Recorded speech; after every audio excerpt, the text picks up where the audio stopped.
নবী বলছেন, আল্লাহ আমার উম্মত যদি জাহান্নামে থাকে আমি কিন্তু জান্নাতে যাব না। আল্লাহ বলছেন আপনি না গেলে তো জান্নাত উদ্বোধনই হবে না। এবারে মামলা কি দাঁড়ালো?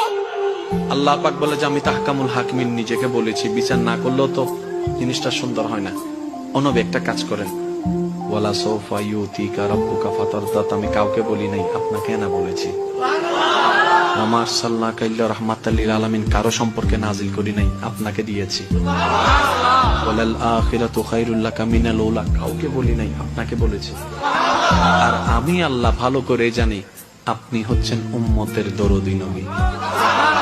আপনি নিজের জন্য কাঁদেন নাই, সন্তানের জন্য কাঁদেন নাই, পরিবারের জন্য কাঁদেন নাই, নাতির জন্য কাঁদেন নাই, যত কেঁদেছেন জীবনে সবকিছু উম্মতের জন্য।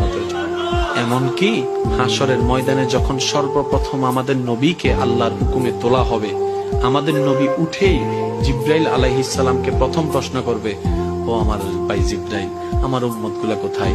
আইনা উম্মতি, আইনা উম্মতি, আমার উম্মত কোথায়? আমার উম্মত কোথায়? আমার উম্মত কোথায়? আমি উঠার আগেই নাকি আমার উম্মতকে জাহান্নামে দিয়ে দিয়েছো নাকি? আমার উম্মত কোন জাহান্নামে চলে গেছে নাকি? জিব্রাইল বলবে, ইয়া রাসূলুল্লাহ, প্রথমেই আপনাকে তোলা হয়েছে, এখন আর কাউকে তোলা হয় নাই, প্রথমেই আপনি উঠেছেন। আমার নবী বলবে, আমার উম্মত গুলা কোথায়? জিব্রাইল বলবে, ইয়া রাসূলুল্লাহ